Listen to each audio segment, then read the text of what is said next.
একটা বিষয় আপনাদের সাথে শেয়ার করি। এক গ্রামে একজন চেয়ারম্যান ছিল। তো তারা বংশ পরম্পরায় চেয়ারম্যান হইতো। সে মারা গেল, তার ছেলে চেয়ারম্যানের জন্য দাঁড়ালো, চেয়ারম্যান হয়েও গেল। এরপর তার ছেলে যখন বৃদ্ধ হয়ে গেল, তার নাতি চেয়ারম্যানের জন্য দাঁড়াবে। তখন ওই এলাকায় আপনার একজন আল্লাহওয়ালা ব্যক্তির আবির্ভাব ঘটলো। তখন ওই যে নাতি যিনি চেয়ারম্যানে দাঁড়াবেন, তখন তিনি বললেন যে হুজুর আমার জন্য দোয়া করবেন।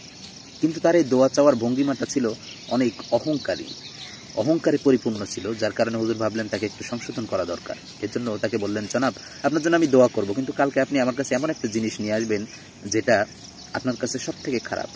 যখন এই কথাটি বলল, তখন ওই লোকটা ভাবতে ভাবতে ওই দিন রাতে বুঝলো যে ওর বাড়ি একটা কুকুর আছে, সেই কুকুর কয়েকটা বাচ্চা দিছে। স্বাভাবিকভাবে কুকুর হলো আপনার প্রাণীদের ভিতরে নিকৃষ্ট প্রাণী। তো ওই লোক করলো, কুকুরের একটি বাচ্চাকে সে ব্যাগের ভিতরে ভরলো এবং হুজুরের কাছে নিয়ে যাওয়ার জন্য প্রস্তুত হলো। যখন ওই লোকটি নিয়ে যাচ্ছিল, যেতে যেতে একটা বড় মাঠ, সেখানে একটা বড় বটগাছের সামনে যখন গেল, আল্লাহ রাব্বুল আলামিনের কুদরতে কুকুরের জবান খুলে গেল। কুকুর বলতে শুরু করলো যে জনাব আমাকে কোথায় নিয়ে যাচ্ছেন? তখন ওই লোকটি বলল যে অমুক আল্লাহওয়ালার কাছে, তিনি বলেছেন সব থেকে খারাপ জিনিস নিয়ে যাওয়ার জন্য, এই জন্য তোমাকে নিয়ে যাচ্ছি। তখন কুকুর বলল, জনাব মাথা ঠান্ডা করে একটু ভাবেন তো, গত কয়েক সপ্তাহ আগে আপনার বাড়ি ডাকাত পড়েছিল। আমি আর আমার মা, আমরা যারা ছিলাম, আমরা সবাই ঘেউ ঘেউ আওয়াজ করছিলাম, যার কারণে আপনার প্রতিবেশীরা উঠে গেছিল এবং আপনারাও উঠে ডাকাতকে প্রতিহত করে আপনাদের সম্পদ বাঁচাইতে পারছিলেন। আর খাবার হিসেবে আমাদেরকে কি দেন? কোনোদিন নিজেরা গোশত রান্না করে এক পিস গোশত আমাদেরকে দেন নাই। যেটা খেতে পারেন না, যেই হাড় খাওয়া যায় না, সেটা দেন, তার ভিতরে পানি ঢেলে দেন। এরপরও আমরা সেটা কোনো রকম চেটেপুটে খেয়ে থাকি, তারপরও আপনাদের সঙ্গে নেমে খারামি করি না। ওই যে ছোট্ট একটু হাড় খেয়েছি, এজন্য সারা রাত জেগে আপনাদের বাড়ি পাহারা দেই। কুরবানির সময় ড্যাগ মাংস আপনারা রান্না করেন, কিন্তু আমাদেরকে একটুও দেন না। কিন্তু এরপরেও আমরা আমানতের সাথে আপনাদের বাড়ি পাহারা দেই। জনাব এখানে খারাপ কি দেখলেন? তাহলে আমরা খারাপ কিভাবে হলাম? ওই ব্যক্তি ভেবে দেখলো যে আসলে ঠিক, তাকে বাড়ি রেখে আসলো। ওই সময় সে ভাবতেছে কি নেওয়া যায়। তখন দেখলো যে একদল শূকরের পাল আসতেছে। শূকরের পাল থেকে ছোট্ট একটি বাচ্চা সে সংগ্রহ করলো এবং ব্যাগের ভিতরে ভরে নিয়ে ওখান দিয়ে যাচ্ছিল সেই বটগাছ।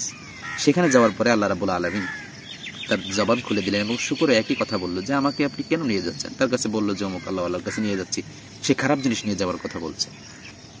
তো আমি দেখলাম যে তুমি পচা পানিতে পায়খানার কাছে যাও, পচা পানিতে গিয়ে পচা পানি খাও, কচু সেখানে গিয়ে তুমি নষ্ট করো, ইত্যাদি ইত্যাদি।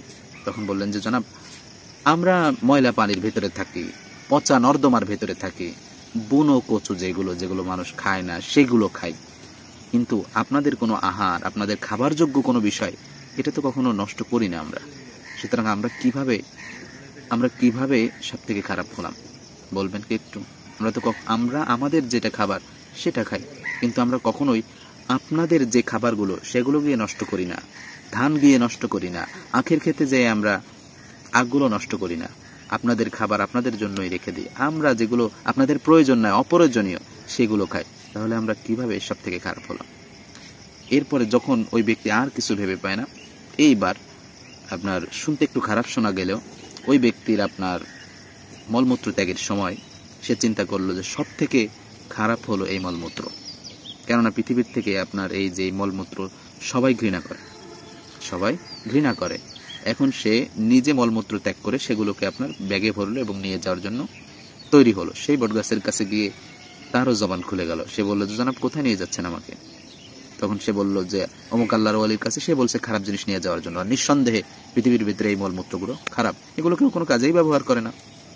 তখন তো বলল যে আমি খারাপ বলছেন, অথচ আমি 2 দিন আগেও গাছের কলা ছিলাম, সেখান থেকে আমি যখন পাকলাম আমার দাম অনেক হয়ে গেল, বেশি টাকা হালি দিয়ে আপনি কিনে নিয়ে আসলেন, তারপরে খাইলেন মজা করে।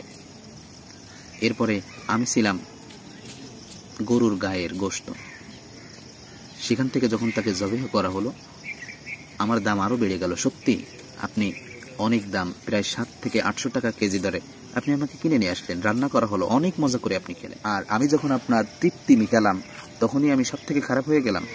আসলে জিজ্ঞেস করেন তো, এই যে আপনি যে সকল জিনিসপত্র খারাপের জন্য নিচ্ছেন, আসলে এই জিনিসপত্রই খারাপ নাকি আপনি নিজে খারাপ? আপনি নিজে খারাপ। তখন সে চিন্তা করলো যে আসলে কি, দৌড়ে সেই আল্লাহওয়ালা ব্যক্তির কাছে চলে গেল এবং বলল যে হুজুর, আমি তো এই বিষয়ে আনছিলাম। তখন তিনি বললেন যে দেখেন, আসলেই মানুষের ভিতরে এই খারাপ কিছু বিষয় লুকিয়ে থাকে, কিন্তু সে বুঝতে পারে না, সে অন্যকে দোষ দেওয়ার জন্য চেষ্টা করে। এই জন্য কখনো অহংকার প্রদর্শন করবেন। আপনার অনেক টাকা, ক্ষমতা সবকিছু আছে, কিন্তু আপনি যখন আমার কাছে দোয়া চেয়েছিলেন, আপনি অহংকার প্রদর্শন করেছিলেন, অথচ আল্লাহ রাব্বুল আলামিন বলেছেন এই অহংকার যারা করবে তাদেরকে আমি জাহান্নামে নিক্ষেপ করব। সুতরাং অহংকার করা যাবে না। ওই ব্যক্তি ওখান থেকেই বুঝতে পেরেছিল যে একটা কুকুর, শূকরও পর্যন্ত মানুষের থেকে ভালো হয়ে যায় যখন মানুষ অহংকার করে। অর্থাৎ অহংকার থেকে মানুষ যখন বেঁচে থাকে, তখন সবকিছুর থেকে মানুষ যেমন শ্রেষ্ঠ, আর অহংকার করলে মানুষ ওই শূকরের থেকেও নিকৃষ্ট হয়ে যায়।